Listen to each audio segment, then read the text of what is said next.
Hey guys, Blessing here. How are you all doing? Hope you're all doing fine. So in today's video, I want to talk about something that I saw online, I think 2 or 3 days ago, where Korra Obidi was talking about someone allegedly sending her hate messages and threatening her and her kids and all of that. And the reason I want to talk about it today in this video is because that wasn't the first time Korra Obidi talked about this person sending her messages. She did that, I think, a month ago, if I'm not mistaken, maybe a couple of weeks ago. She came out and said that someone had been sending her messages every single day and the person is messing up with her mental health and all of that. And during that video, I mean, the first one she did, saying these things, after she did that video, she still posted it on her stories on Instagram, and then she asked her viewers if there was anyone with IT knowledge who could help her track that person down, and the person goes by the name FC Cairo from this screenshot that Korra Obidi posted herself.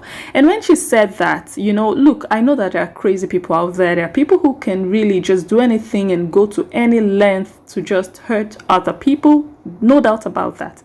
But when Korra Obidi said what she said, explained what she had been going through allegedly, and also posted those screenshots, and then finally said that anyone with IT knowledge should contact her, that was when I started to feel like this is odd. You're worried about something, you come online, or something is troubling you, you come online and you're asking for someone to come help you. How about you go out there and get help yourself? Maybe because you don't want to pay for help, or for whichever reason, or maybe because it's not pressing enough. You just feel like, okay, if there's anyone out there who has nothing better to do, or who has money to pay for me, or who has that knowledge and can do it for me free of charge, just come out there and help me figure out this person.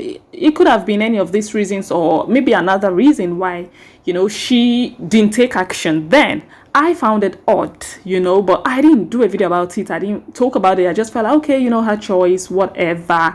And I watched some people do videos in which they said they believed that Korra Obidi might have written those messages to herself by herself, And I also just felt like, although there are crazy people out there who can do that, who are capable of doing crazy shit, crazy stuff like that, pardon my French, we cannot rule out anything at this point in time. So I just let it slide, like, okay, nothing happened, we just see how everything plays out. And then just 2 days ago, Madam comes up with another video showing another message from this same person. Let's listen to what she said.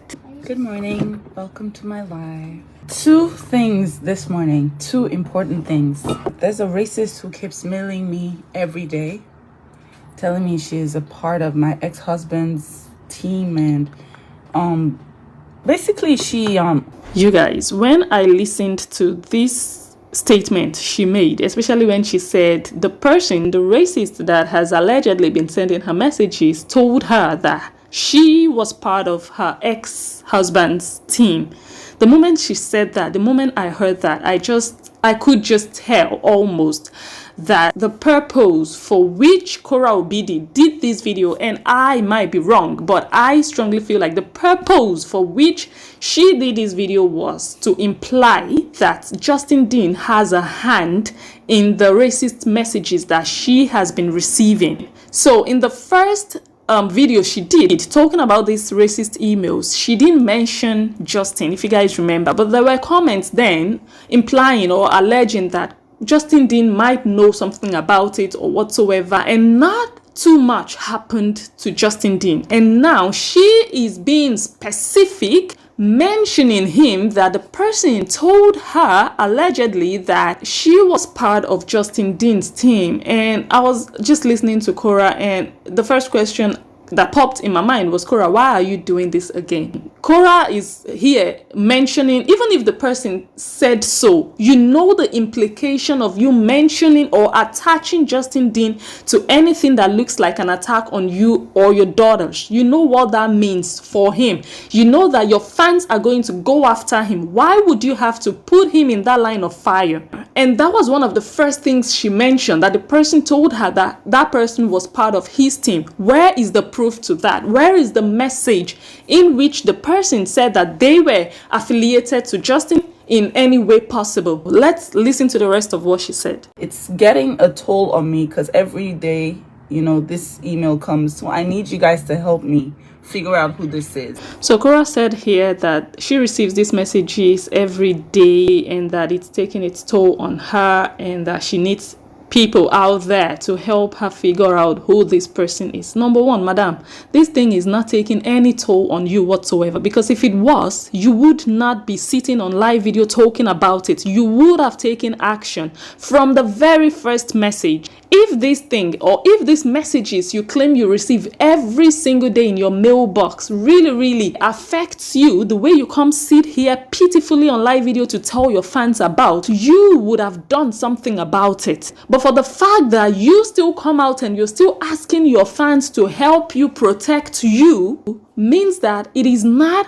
pressing. It is not as pressing as you're trying to portray it to be. And another question is, why don't you just block that email address? You keep receiving ugly messages from this same FC Cairo, and you just leave that person to be able to message you every single day, and you come and whine on social media about it. Why not just really go ahead and actively do something about it instead of come to complain to your viewers to take action on your behalf? Why not just go ahead and report that email address as spam? Why not just block that email address so that that person can never message you again? Why don't you just delete all the messages and never open the messages, because you know that nothing good comes from this email address. Nothing positive or flattering comes from that email address. So every time they send it to you, allegedly, you open it, you read it, it makes you feel bad, you come online and talk about it, and that's all. You just want your fans to go after the person. But who exactly do you want your fans to go after? We need to figure who this is so we can call them out so that it's not going to repeat itself, so it doesn't continue happening. Oh my god, we need to figure out who this is so that we can call them out.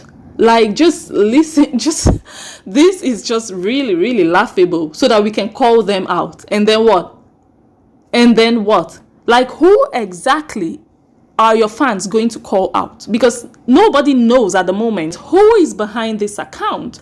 The only person you have attached now stylishly to this person behind this account is Justin Dean. So if you're sending forth your fans and followers to go after anybody, you are indirectly telling them to go after Justin. That is what you just did. And that is not a mission you should be sending your fans on. Going out there to bully people, going out there to unleash their venom on people based on what you told them, that is absolutely wrong. If you have personal issues, if you have anything that is bothering you, you should be responsible and matured enough to deal with it, and not always come forward to send your followers to go and help you take care of stuff. It just looks like a cult, like a mafia group or something. If someone repeatedly sends you hate or racist messages, you go out there and take action. Report it to the authorities if you really feel affected and bothered by it.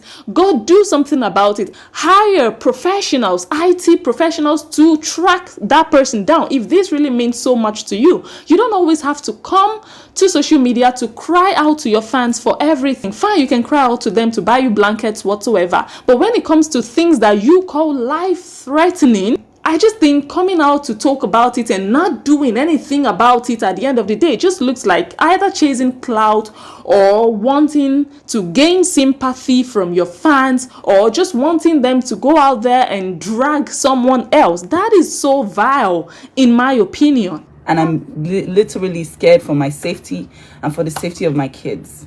I'm literally scared for my safety and for the safety of my kids. And you're still sitting down on live video talking about being scared. Madam, people that are scared, go to the police station.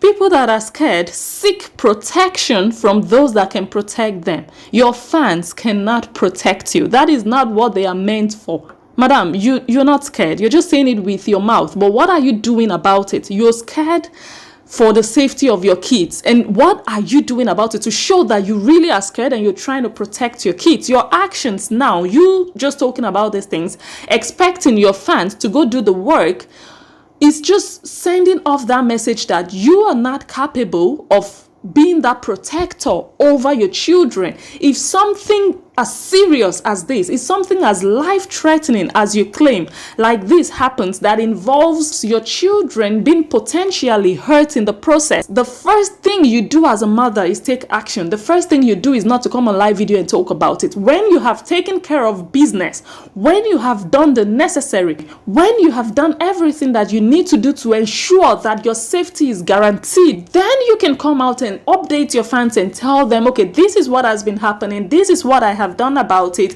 but I still need your help or whatsoever. But your fans cannot always be your first point of solution. I cannot imagine or understand how you think these people should help you or can help you. I just feel, well, what I'm hearing, you might not be saying it out in clear terms, but nobody is an idiot. Well, some people are idiots anyway when they hear, oh, my kids are in danger, but the mother is not doing much about it apart from talk about it on live video. What I'm hearing you say now is, you guys, Justin Dean knows the person that is doing me this, the person that is attacking me, insulting and abusing my children, is part of Justin Dean's team. But Korra Obidi didn't show the part of the message where that person said so. Korra Obidi is also saying that this person has been threatening her and her kids. I don't see threats in these messages. I might be wrong. I don't know what you guys call threats. What I see in these messages that she has been receiving so far, if she has been receiving those messages, that is also very questionable. If she has been genuinely receiving these messages, I can say that these are like insults. They are not right. It's not right to call a child fat. It's not right to, use such terms, racist terms, insultive, body shaming terms on children.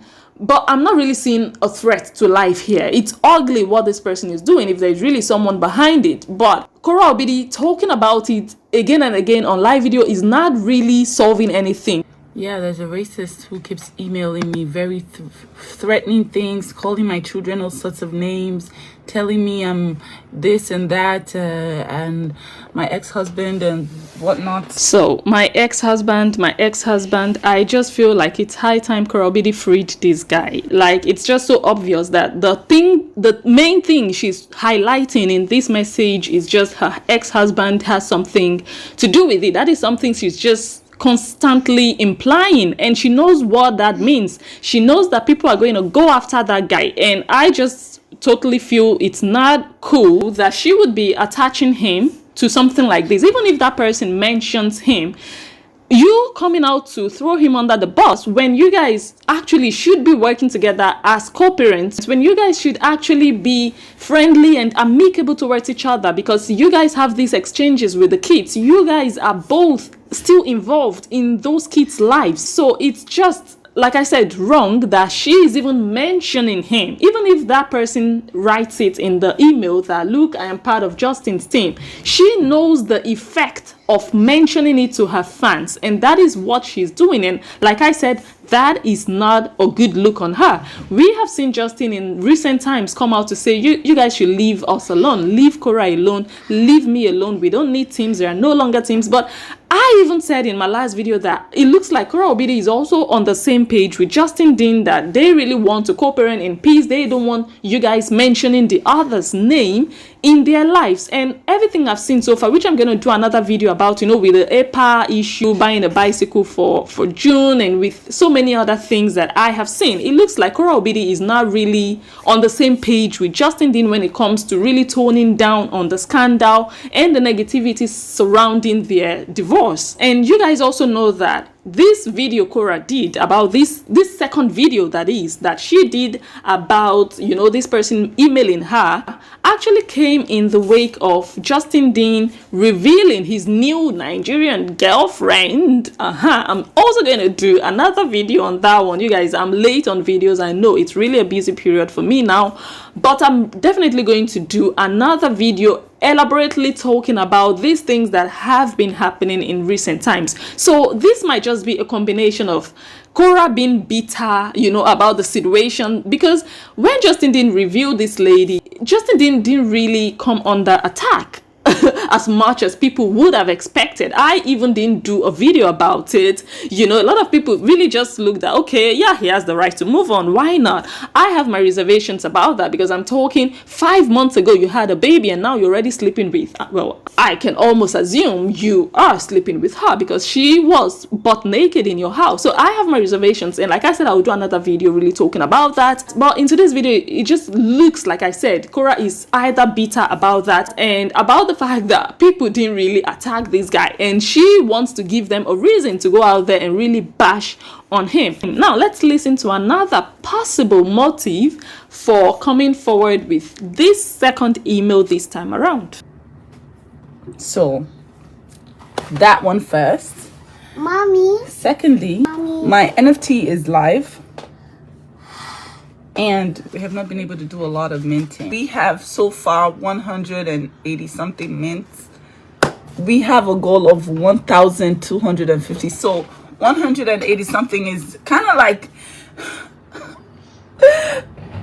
I'm not gonna cry. It's kind of depressing. So here is another possible motive for her coming forward with this news of they are hating on me, they are sending me racist messages, they are threatening my life, threatening my kids. Madam wants to sell her NFTs, so she started the video with bad news, and we all know that bad news sells, and she's going to get people's attention by starting off that way. And she got lots of people, you know, really commenting, and then she mentioned the NFTs that she really wanted to sell. Go to the police department and report. Okay. I'm gonna tell you guys that it's not easy, like having 2 kids and just like moving around like that. It's not easy. It's not the easiest thing.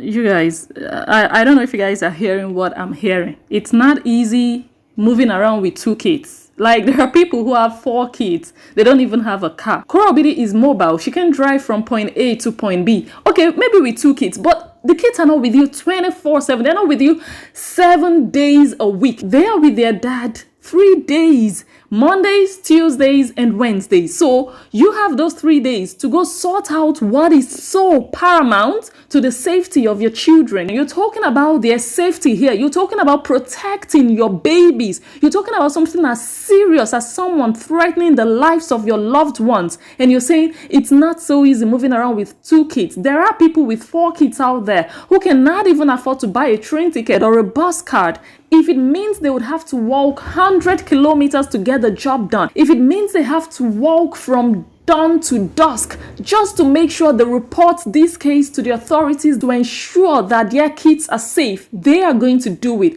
But you're so relaxed about it, you're making excuses, saying it's not easy to move around with 2 kids, but it's easy to move around and go do photo shoots with 2 kids. It's easy to move around and go shoot music videos, and I'm not saying those things shouldn't be done either, but priorities are priorities. The safety of your kids come first before any of these other things. Now, after saying it's not easy to move around with 2 kids as a single mom, you guys should just listen to the next thing she said in the same breath.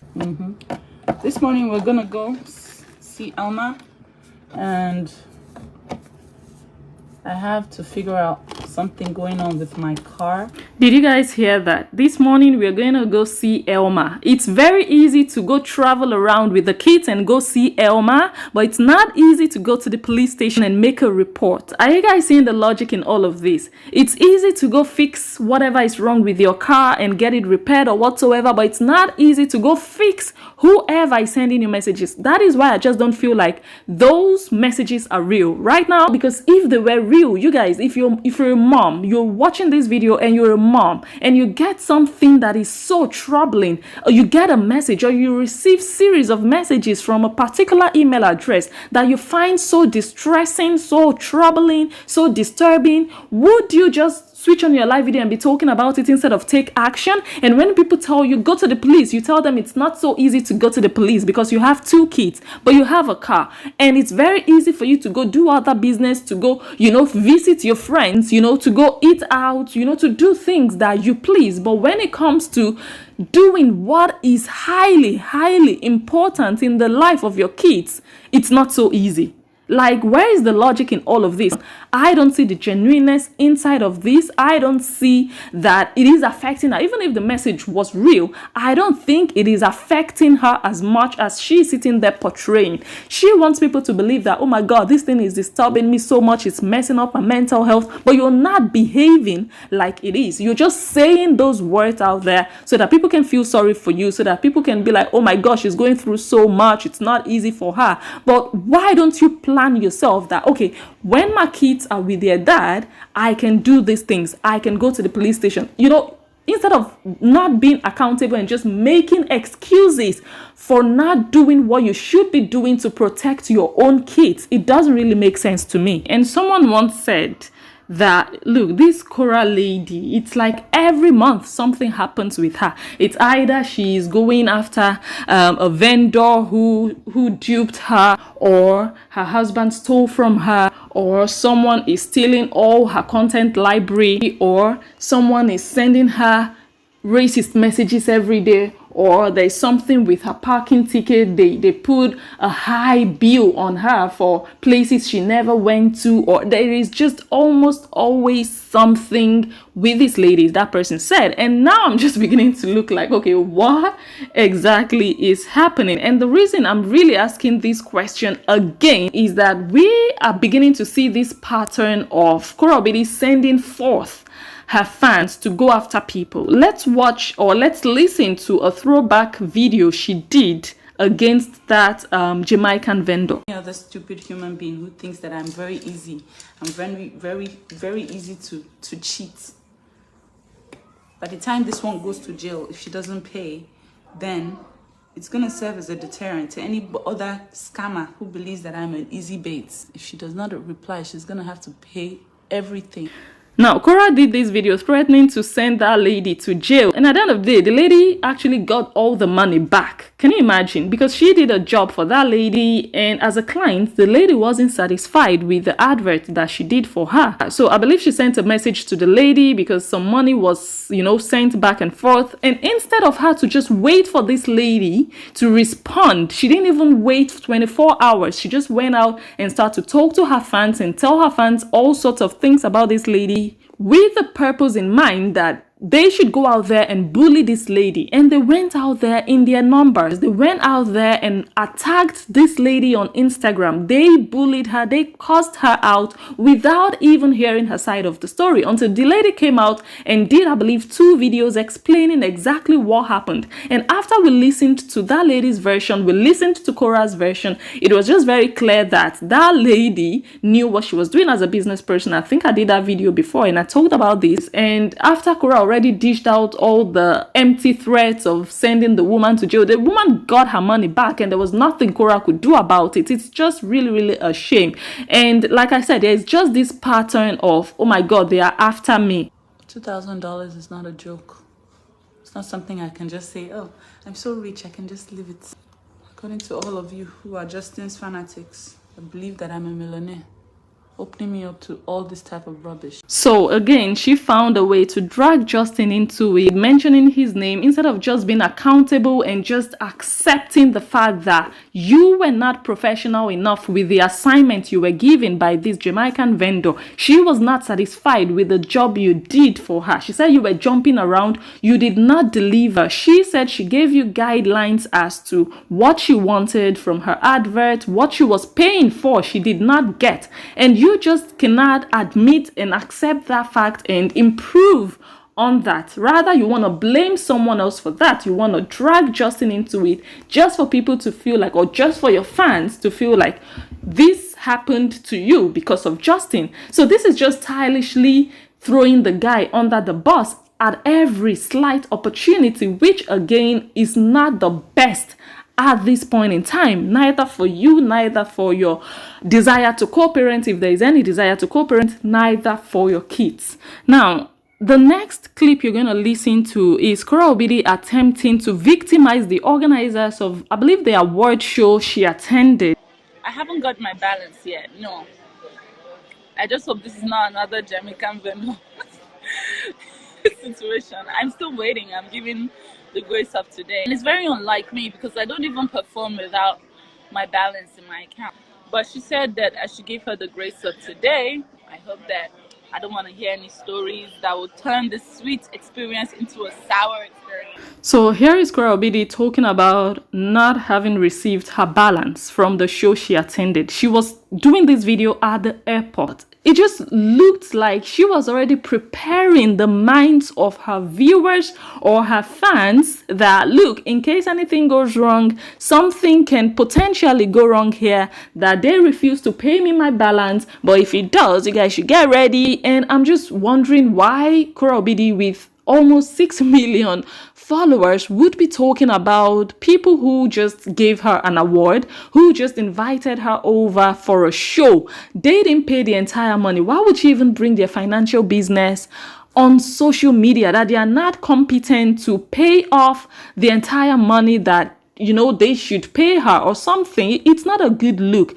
You cannot just continue to go about victimizing people, throwing people under the bus anytime you wish, because you feel like you have the right to do so, or you have the audience waiting to hear not so pleasant things about other people. And it just shows, I would say, a vindictive part of Korra Obidi, which is quite unfortunate. And these things are just slowly and gradually beginning to get clear, and it is really a shame. And it's also quite a shame because before she did this video, while she was back home, you know, in California, she was doing another video talking about, oh, I'm fully booked, I'm booked and busy. If you guys remember that video, I get paid upfront. You know, they pay me before I even attend. I get $10,000 per show, and I get fully paid before I attend. And for everyone to hear her talk about, I've not received my balance, I hope it doesn't turn out to be another Jamaican vendor situation. Like, it's a letdown for the people who invited you to that show. It really is not a good look on them. And I don't think any show organizer would watch this, listen to this, and want to invite you for a show, because they don't know if something goes wrong, you are just not going to be civil enough to, you know, sit down with them and try to find a way to resolve things. You're just going to go out there on social media and call them out and potentially spoil their business. Nobody wants that. Nobody wants to work with anyone who is lousy, who doesn't have correct business acumen, who is unprofessional, who doesn't have a real team or a manager to handle business matters, but who takes everything to social media. Nobody wants to see their business, their entire empire that they have built for years, go down the drain because they are going to work with someone who possibly doesn't even know what confidentiality means, in essence. And like I said before, it just looks so much like a desperate move to get attention from people, to get them watching, coming back to her life to hear something juicy again, which really is unnecessary, and it is a pity. I want you guys again to listen to this video she did, in which she was implying that she could do something to herself, she could harm herself. Take a listen. One day, you people will just look for me on this life. 1 month, 2 months, 3 months, 4 months. Where's Korra? Where's Korra? Then you see that you love me. You will just say, 2 days, oh, Korra never go live, oh. 3 days. Where is Korra? Yeah. But that day, it will be too late. So she was saying all these things, maybe to put fear in people, or just to get that, oh my God, Korra, no, just to get that, you know, attention, that sympathy. Oh my God, what are you about to do? No, because she was like, it's going to be too late by then. And of course, it is implying that she could potentially harm herself. So it just looks like Korra Obidi is putting her viewers, her fans in an emotional roller coaster. Like, you don't even know what to expect next from her. And it's not even too clear enough why she's saying so many of these things. Wait, this is the third day. Once you see 3 days, Pere, I've not gone live. Just know that's it. You guys will look for me. I'm not going to see me. I told you now, so that when it's happening, I'm not going to shock you. So she also said, after 3 days, if you don't see me live, then you know that's it. I'm telling you guys now so that when it eventually happens, you're not going to be shocked. And it's just crazy that a mom of 2 little kids would be saying this. People are going to be wondering about, you know, her mental well-being, wondering and bothered about the well-being of those kids there. Finally, I'm going to let us listen to what I think is really eating Korra up at the moment. Mommy is a little stressed. There are a lot of stresses right now in my life.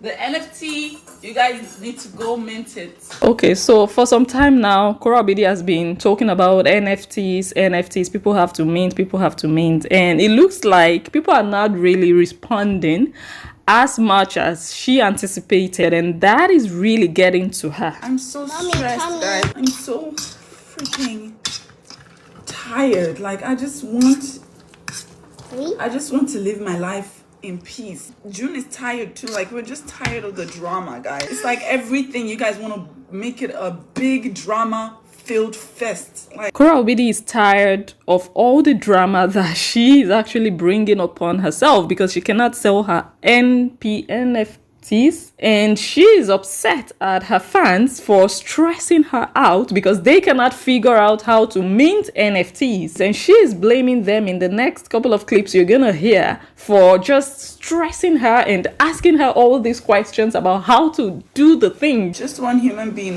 just one human being.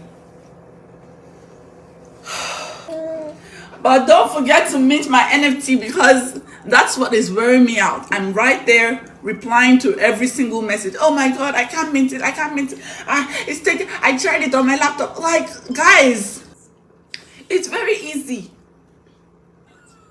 It's very easy to do. But you guys need somebody to hold your hand till the last millisecond. Stressing me out. So you guys can imagine how frustrated Korra should be at this point in time. She sounds frustrated about the fact that many people are not really minting her NFTs, and those few people who are even showing interest, she claims they are stressing her out because they need guidance, and oh my god, it's so overwhelming and I can't handle it, it's just me alone. And I am just listening to this lady and I'm like, you're even mocking these people and making them look dumb. Like, you're not saying it in clear words, you are actually implying that, oh my god, you guys are so dumb that you can't even figure out how to mint NFTs, that I have to hold your hands till the last nanosecond. And I'm like, what are you expecting? You just expect, okay, I don't have to do much, I just have to tell them to go buy or mint my NFTs and they're just gonna do it without me having to stress or invest energy into it. Like, really successful people have to do the work.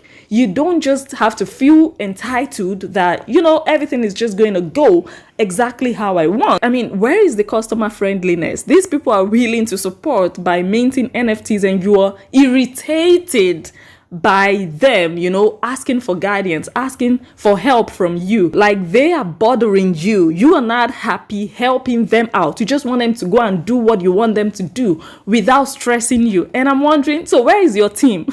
When she wants to brag, she will be like, oh, my team is on it. My team is going to go after this person. But when it comes to business matters, we don't see any team because there is no team. So all that make-believe life is really not helping Korra Obidi. It's really not helping anybody at the end of the day because she is a one-man soldier. She is the one doing everything. She is the one creating the content. She is the one managing the content. She is the one selling whatever she's selling. She is the one organizing all the photo shoots shoots all the studio sessions. She's the one doing everything, because she has said also that it costs so much money to get things done in Hollywood, California.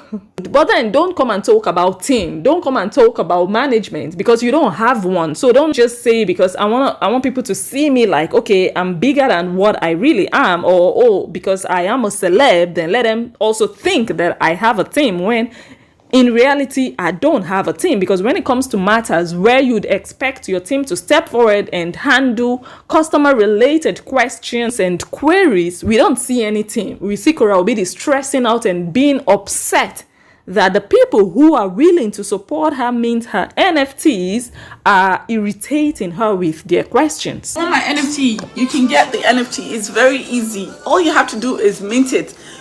Like, people use 3 seconds to mint. Other people use 3 hours back and forth. Korra, it's not working. It's not like, guys, I can't mint it. It's taking. I tried it on my laptop. Like, guys, it's very easy. It's very easy to do. But you guys need somebody to hold your hand till the last millisecond. Stressing me out. You can just hear the frustration in Korra Obidi's voice, like the realization that out of almost 6 million followers that she has on Facebook, only about 200 plus people minted her NFTs, and it could be really frustrating, but even her attitude is not helping matters. I mean, you cannot be so frustrated and upset and angry about things you have little or no control over. You just cannot be so overconfident to think that I just have to speak the words and all my followers are just going to run out there and go and start to mint NFTs. Life does not work that way. The feeling of entitlement is one thing a lot of people need to get rid of, and the attitude also, like I said, is not helping matters, because you're already lucky that at least 200 people already minted NFTs from you. But the other people who have not done it yet, when they hear the things coming out of your mouth and how you are responding to those people who already minted and how you are angry that they are asking for help, they are going to be discouraged to go ahead to want to support you by minting NFTs. So in business, it's not just about, oh, I look good or, oh, I'm talented. It's like I said before, you guys, it's the entire package. That business side, that politeness, that professionalism, just getting rid of that pride and that spirit of entitlement, like I said before, because all those attributes will really not take you far, will not really take you anywhere, and it's always going to come back to just being frustrated and also very desperate, like you guys just go and do it, just do it, it's not difficult, just go ahead and do it. But like I said, life does not happen like that. You can't always have it your way all the time. I mean, if people are not interested in NFTs, then they are not interested. I mean, it just might not be a very lucrative business model for you at this point in time, but just putting out your anger on other people is just not the best way to go. And also victimizing other people is also not the best, because you put yourself out there, or you put yourself in front of your viewers and portray yourself as the victim, and while you are playing the victim, you are busy victimizing other people, and that really is already bad in itself. So you guys, that's all I have time for today. I want to give credit to Korra Obidi for the segment or the clips that I used for my analysis. I want to thank you all for watching. Go ahead, give the video a thumbs up, like and follow the page if you haven't already. And like I said, I still want to do an elaborate video on, you know, the date of Justin Dean. We really have to talk deeper about that, and of course other matters. So if you're interested in all of that, go ahead and really subscribe if you're watching on YouTube. Turn on the bell icon so that you are notified once I go live or once I upload a new video. Make sure you share this one. I remain Blessing Njoh, the analyst, and I will catch you all on my next one.